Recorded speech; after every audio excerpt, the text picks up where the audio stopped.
melaksanakan kuliah dengan daring ini, saya bahagia. Ini saya lihat ada yang sambil naik motor, naik mobil, dan yang lainnya. Keren, saya kira.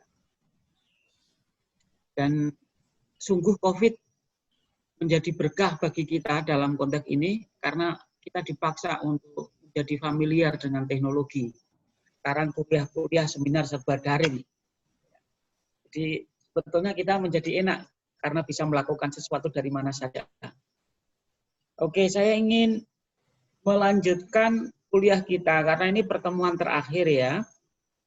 Sebelum saya memberikan materi, saya berpesan ke kawan-kawan semua yang tugasnya belum selesai, nanti bisa dikirim ke email saya. Nanti akan saya cek satu-satu. Syukur-syukur ketua kelas bisa mengkoordinir. Ya, jadi nanti dikirim dalam satu folder. Kalau berat ya di WIRAR atau apalah, nanti bisa diatur sehingga bisa lebih memudahkan saya nanti di email saya. Itu yang pertama.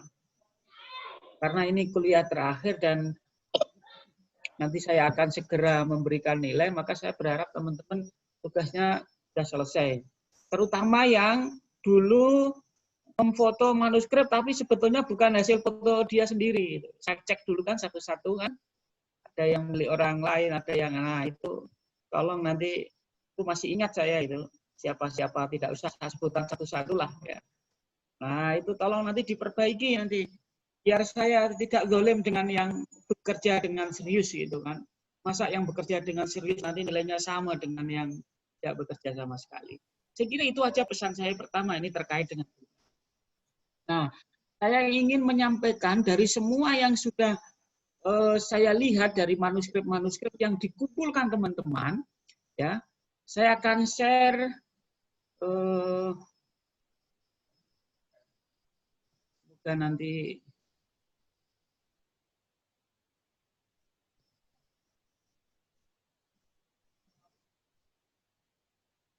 Mas Fahri, saya mau bagi Mas Fahri, tolong di. Sudah bisa, Gus. Saya mau membagi presentasi, bisa nggak? Bisa, di scan share, share screen. Nah, udah, sip. Tadi masih di unmute masalahnya. Oke, saya akan lihat dulu. Karena ini terlalu banyak. Oke, sebentar ya.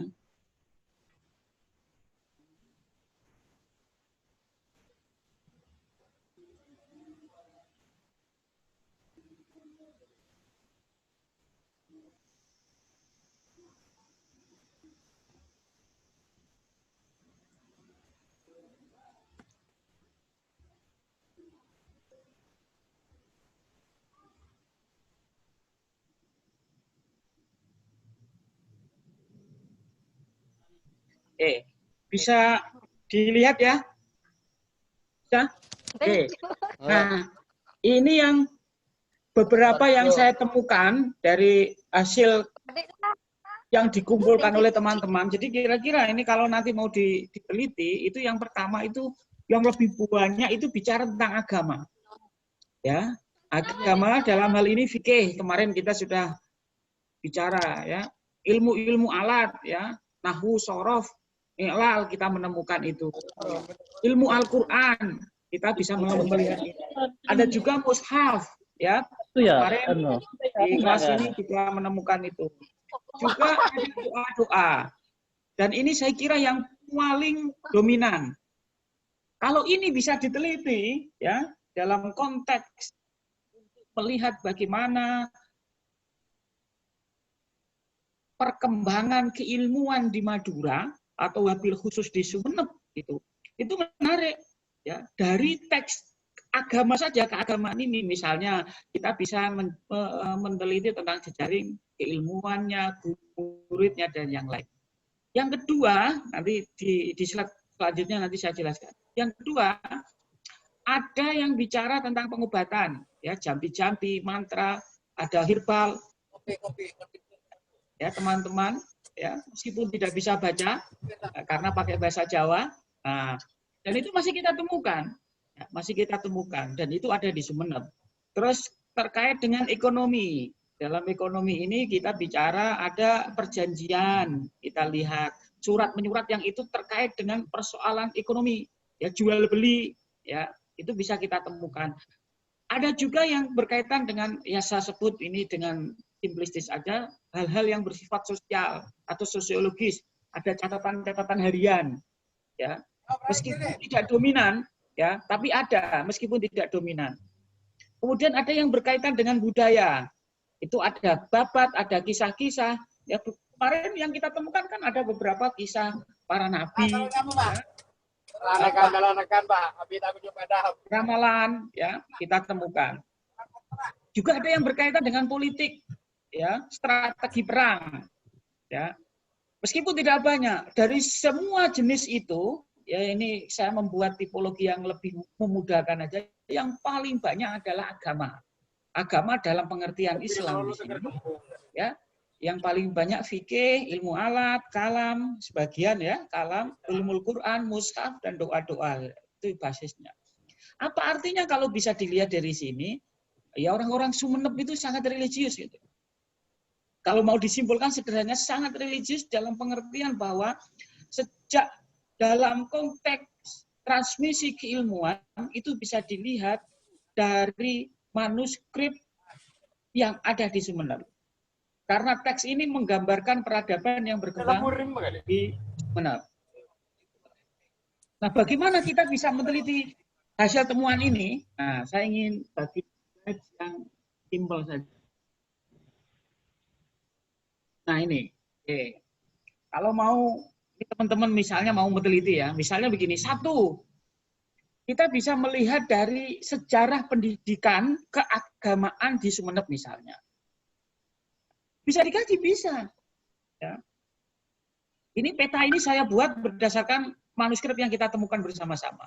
Misalnya kita mau mengkaji tentang tema-tema atau bidang ilmu yang ada di manuskrip yang kita temukan di Sumeneb. Ya, misalnya di bidang fikih, ya, bidang fikih. Fikih yang berkembang sebagaimana yang ada di manuskrip itu, ya, itu fikih apa? Fikih Syafi'i atau fikih yang lain. Nah, itu menarik sejarah pendidikan. Nanti bisa dilihat dengan membuktikan dari statement-statement di situ. Ya, oke. Itu nanti juga bisa menunjukkan bagaimana asal usul yang saya maksud adalah bagaimana teks itu muncul dan bagaimana teks itu berinteraksi dengan penggunanya. Ya, maksudnya begini. Kalau ada teks fikih, ini siapa dulu yang mengkaji? Kemudian dia belajar di mana? Ya. Kemudian bagaimana proses manuskrip ini bisa ada di seseorang? Ya. Ini bisa dikaji ini. Jadi asal usul naskah saja, ya, itu bisa dikaji. Jadi tidak ada alasan sulit untuk mengkaji manuskrip sebetulnya. Dan kenapa kemarin saya selalu mewajibkan untuk didigitalisasi, karena itu data. Suatu saat mungkin ada gunanya bagi teman-teman kalau mau penelitian. Itu kita bicara tentang sejarah pendidikan. Dari sejarah pendidikan ini kita bisa juga bicara tentang teknik transmisi keilmuan yang kita lihat dari manuskrip itu. Modelnya seperti apa? Bisa itu. Ya. Oke, itu panjang sekali kalau nanti diuraikan. Yang kedua, itu bisa kita lihat wacana agama. Apa yang saya sebut dengan wacana agama? Ya.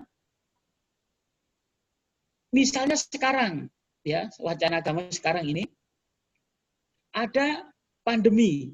Ya, pandemi itu kan wabah. Ya, kita bisa enggak melihat bahwa ini dulu juga pernah terjadi? Nah, itu bisa dilihat dari manuskrip. Misalnya, ya itu wacana agama. Ini saya kasih contoh yang lebih dekat yang terjadi sekarang ini. Nah, saya beberapa membuka, belum semuanya ya, manuskrip yang dikumpulkan oleh teman-teman ini, itu secara umum itu fikihnya adalah fikih ibadah harian. Ya, fikih ibadah harian seperti sholat, ya, wudhu, ya, hal-hal yang pokok lah kira-kira begitu. Ya. Kita bisa jadi misalnya itu dikembangkan lagi, misalnya terkait dengan politik, itu kan, dan yang lain. Nah, wacana agama yang berkembang ketika itu bisa dilihat dari manuskrip. Ya. Nah, ini tugas teman-teman ini yang sudah mengumpulkan itu. Yang ketiga itu bicara tentang sejarah. Yang saya maksud sejarah itu begini, tadi sudah saya singgung. Naskah ini asal-usulnya dari mana? Dipakai untuk apa? Karena naskah ini asal-usulnya berbeda-beda dan fungsinya berbeda-beda. Ada naskah yang disalin, ditulis untuk kepentingan ngaji. Maka biasanya naskah jenis ini itu sudah banyak jenggotnya, ya, makna gandulnya sudah banyak karena dia dipakai untuk ngaji. Nah, ini secara naskah. Kalau makna gandulnya itu lengkap dari awal sampai akhir, itu bisa dipastikan atau patut bisa diduga, ya, bahwa pemilik naskah ini, pemilik pertama naskah ini adalah seorang santri yang begitu tertib memberikan setiap kata atau kosakata dengan penjelasan-penjelasan maknawiyah yang itu diberikan dari kiainya. Nah, ini sejarah naskah. Dari sejarah naskah ini, ya, nanti kita bisa melihat aspek yang keempat. Ya, itu saya sebut dengan pemetaan. Jadi pemetaan itu maksudnya begini. Di Sumeneb ini kan ada banyak wilayah itu. Ya. Naskah ini berasal dari kampung mana, berasal dari keluarga siapa, itu dipetakan itu. Bisa. Fungsinya apa? Untuk memberikan detail penjelasan bahwa orang-orang di Sumeneb itu, ya, memperoleh naskah itu dengan cara yang berbeda-beda. Bisa jadi karena diberi warisan orang tua, dulu dipakai untuk ngaji, atau bahkan yang dipakai untuk dukun. Nah, dukun. Ini salah satu contoh ini. Nah, ini naskah. Nah, ini belum, tidak ada ini di Madura ini. Ini naskahnya panjang sekali ini. No. Nah, ini dukun kayak gini. Nah, ini contoh bahwa naskah ini bisa dilihat aspek pemetaannya itu nanti berkaitan juga dengan model-model naskah itu. Oke, yang kelima, ya, setelah di pemetaan itu kita juga bisa melihat misalnya habitusnya, misalnya naskah itu milik individu, warga, masyarakat atau kerajaan. Yang ditemukan oleh teman-teman itu sebagian besar kan milik individu toh, atau warisan dari keluarga. Tapi ada juga naskah itu adalah milik keraton misalnya. Ada seorang menulis dan penulisan sebuah teks itu diminta oleh keraton, itu banyak sekali itu. Di Solo misalnya, Solo itu manuskrip lebih dari 100-an judul manuskrip yang disimpan di perpustakaan Masjid Agung Surakarta itu sebagian besarnya adalah naskah itu permintaan dari Pakubuwono ke-10.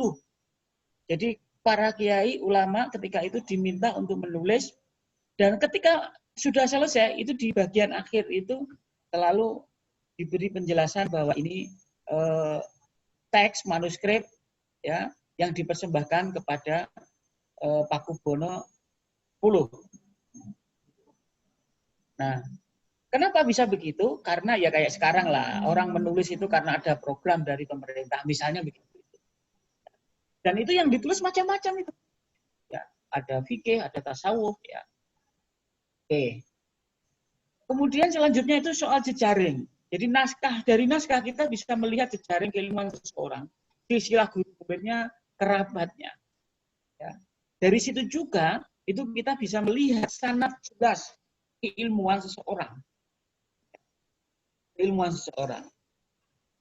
Dari semuanya itu, ya, itu nanti fokusnya itu bisa macam-macam dari sekian banyak naskah itu. Satu, fungsinya itu saya sebut ada unsur ekonomi. Kenapa ya saya sebut unsur ekonomi? Orang menulis naskah itu karena ingin dijual. Ya, karena ada orang santri, dia butuh ngaji, ya, dia butuh naskah ini, dia menulis dan dijual. Ya, dan dijual. Ada juga yang bersifat psikososial.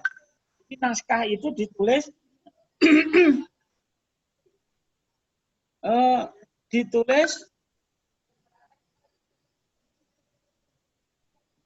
untuk kepentingan menenangkan masyarakat. Nah, ini yang jampi-jampi tadi itu fungsinya kan begitu. Ini di Madura kan masih sering terjadi kan, ada matikus itu datang ke kiai itu, ya minta sesuatu, biasa lah orang di Madura, saya kira masih ada itu. Ya, dia tidak cari ke depot pertanian itu, tapi ke kiai, gimana biar sawahnya nggak kena tikus gitu. Langsung buka manuskrip lah, kira-kira begitu. Nah, itu yang saya sebut psikososial. Ada juga yang ketiga bersifat informasi. Jadi manuskrip itu isinya memberikan detail informasi, misalnya tentang orang yang meninggal, orang yang lahir, ya, atau ilmu pengetahuan. Ya, itu yang saya sebut informasi. Konseling keluarga tadi dekat dengan psikososial tadi itu. Ya, dan yang terakhir tentang agama, karena fungsi agama tadi itu untuk transfer ilmu pengetahuan terkait dengan agama. Nah, itu yang ingin saya sampaikan, bahwa dari seluruh